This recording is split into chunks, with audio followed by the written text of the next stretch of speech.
როგორ უშველოთ ლარს? 2013 წლის შემოდგომიდან მოყოლებული, ლარი გაუფასურდა თითქმის 50%.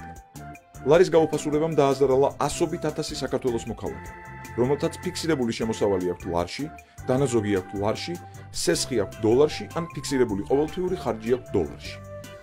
ლარის სტაბილურობა დამოკიდებულია მიმოქცევაში არსებულ დოლარისა და ლარის მოცულობაზე, დროის კონკრეტულ მომენტში დოლარსა და ლარზე არსებულ მოთხოვნაზე, ქვეყანაში დოლარის შემოდინებაზე. დოლარი ქვეყანაში შემოდის ტურიზმიდან, ექსპორტიდან, ინვესტიციებით, საზღვარგარეთიდან გადმორიცხვებით, მთავრობის მიერ საგარეო სესხის აღებით. ნებისმიერი რყევა დოლარის შემოდინების წყაროებთან მიმართებაში იწვევს ლარის არასტაბილურობას. ეროვნულ ბანკს შეუძლია მხოლოდ მოკლევადიანი გავლენა ექონიოს ლარი-დოლარის გაცვლით კურსზე, მაგრამ მას არ შეუძლია კურსის დაფიქსირება. ერთადერთი გზა, რომ ლარის არასტაბილურობამ აღარ დაგვაქციოს, ეკონომიკის სწრაფი ზრდაა. ეკონომიკის სწრაფი ზრდა ნიშნავს დიდი მოცულობით ინვესტიციების შემოსვლას, ანუ დიდი ოდენობით დოლარის შემოსვლას, რაც დააკომპენსირებს ნებისმიერ რყევას დოლარის სხვა წყაროებთან მიმართებაში.